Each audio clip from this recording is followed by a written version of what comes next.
Hello everyone, good evening. তো চলো আজকে একটা নতুন রেসিপি তোমাদের সাথে শেয়ার করতে চলেছি।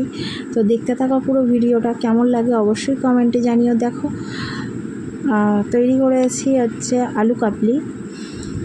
তো চলো দেখে নেওয়া যাক। তো দেখো প্রথমেই আমি দুটো আলুকে ছাড়িয়ে ধুয়ে নিয়ে কুকারে সেদ্ধ করতে বসিয়েছি। তো সেদ্ধ হতে থাক, আমি অন্য কাজগুলো করে নিই। চলো। তো দেখো আগের দিন রাত্রে আমি ছোলা ভিজিয়েছিলাম, তো সেই ছোলাগুলোই দেখো এখন নিয়ে নিয়েছি। আর এদিকে ভিজিয়েছি আমি একটু তেঁতুল, যেহেতু পাল্প বার করতে হবে। আর এখানে দেখো আমি কেটে রেখেছি শসা কুচি, আর এদিকে আছে পেঁয়াজ কুচি, এটা আছে ধনেপাতা কুচি, লঙ্কা কুচি, আর সামান্য একটু লেবু।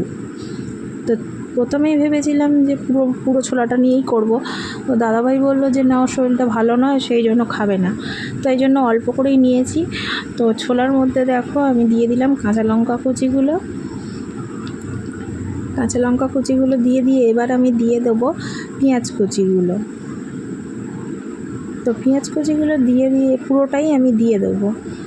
তো পুরো ভিডিওটা দেখতে থাকো, কেমন লাগছে অবশ্যই কমেন্টে জানিও। যদি ভালো লেগে থাকে তাহলে অবশ্যই সাবস্ক্রাইব করে দিয়ে যেও আমার চ্যানেলটিকে। দেখো কথা বলতে বলতে এর মধ্যে দিয়ে দিলাম শসা কুচিগুলো, আর দিয়ে দিলাম ধনেপাতা কুচি।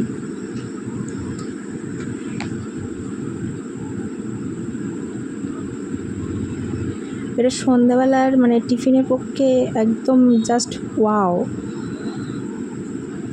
মানে পেটটাও ভর্তি হয়, অথচ হেলদি খাবার, কোনো প্রবলেমই হয় না। তো তোমরা বাড়িতেও ট্রাই করে দেখো, কেমন লাগে অবশ্যই জানিও।